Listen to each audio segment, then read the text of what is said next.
Hi! And welcome back to my YouTube channel again mga kakakangika. And for today's video, we're going to cook a IGADO. Ayan mga kakakangika, magluluto tayo ngayon ng IGADO. Dahil nagka-carb tayo ng IGADO, ayan, kung gusto nyo ng aking recipe mga kakakangika, how to make IGADO, please visit my YouTube channel, jcatv. Kung hindi ka pa nakakapag-subscribe, don't forget to like, share, and subscribe to my YouTube channel. As always, mga kakakang Jeka. And thank you so much for always supporting me. Thank you! Mwah!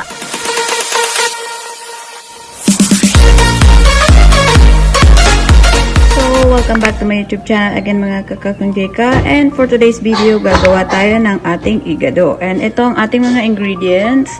Magmamarinate muna tayo ng ating lamb liver cut into stripes. And of course, we have here chicken breast. I also cut this into stripes. And we have here lemon and our 1/2 cup of soy sauce. So, we're gonna put it here first, all together.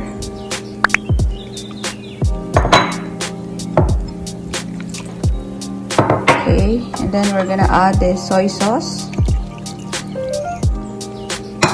And then this lemon. And then after that, let's mix it well. So, we're gonna marinate this for about 2 hours and put it in refrigerator. So, para ma-absorb nyo yung sauce na nilagay natin.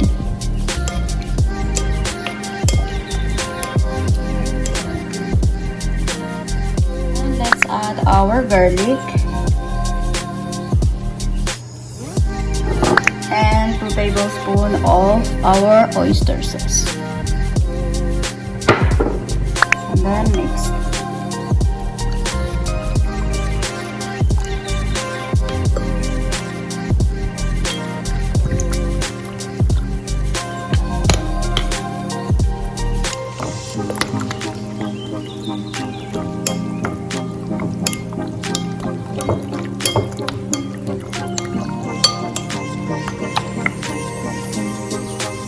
Siya. Takpan lang natin siya ng cling wrap. So, let's cover this up first with cling wrap.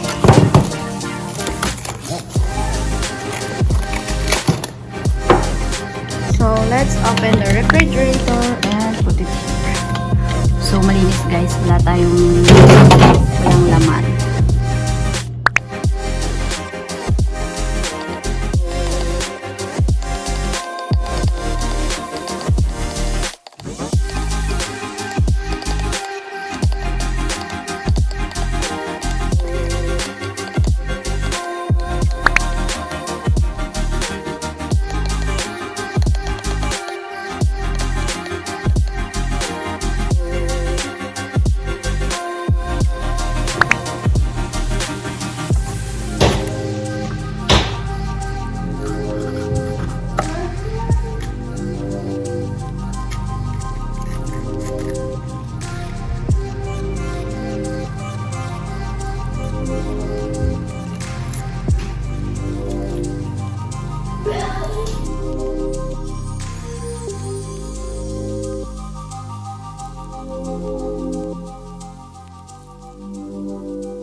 So, after 2 hours of marinating our chicken and liver, ayan na siya mga kakakang Jeka. And let's start cooking. Ito ang mga ingredients na gagamitin natin. We have here chili, green bell pepper and red bell pepper, chopped garlic, chopped onion, our frozen green peas, chopped into stripes carrots, and chopped into stripes potato. So, tara mga kakakang Jeka, let's start cooking. So, let's turn on the fire.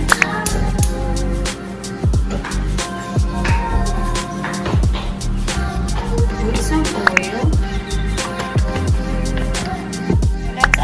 garlic.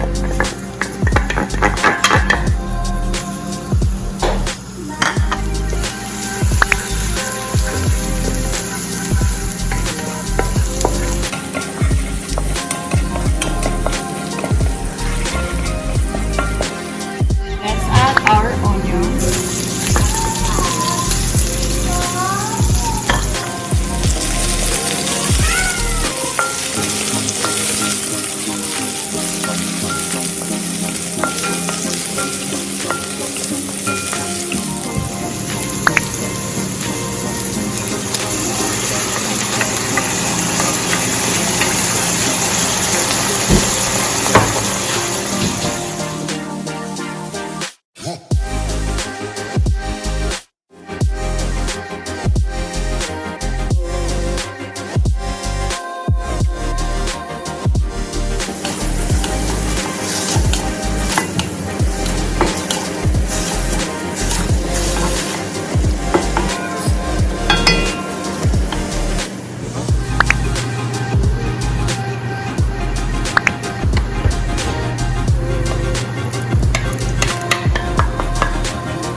Add some chili.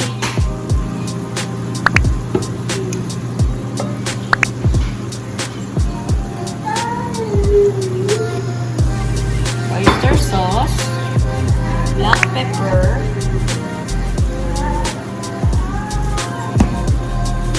onion powder,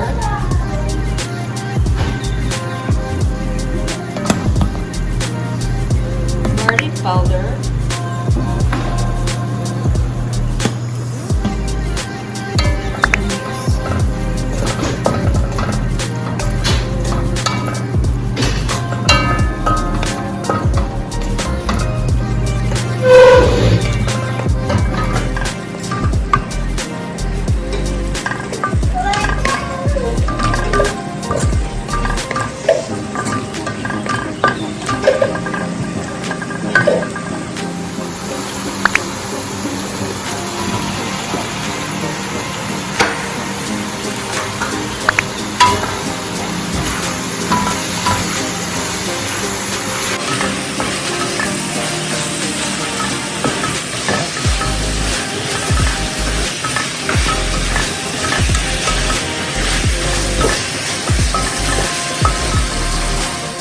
let's add 3/4 cup of water.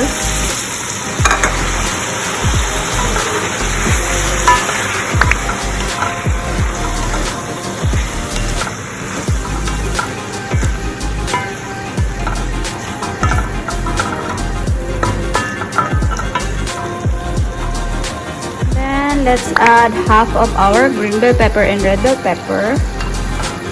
I use half only, and then later we're gonna put the half when it's almost done. So we're gonna simmer this for about 5 minutes.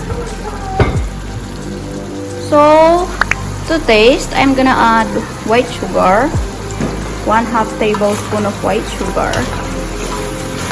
Just to blend the taste.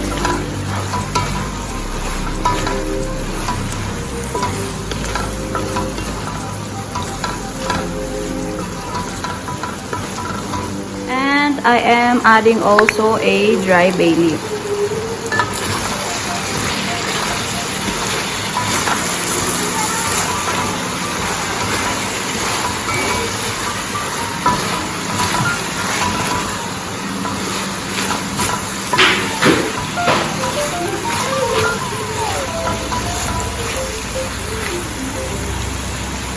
Dahil it's almost done, ayan, i-add na natin ang ating natitirang bell pepper at almost done ang mga kakakang desa. Wow!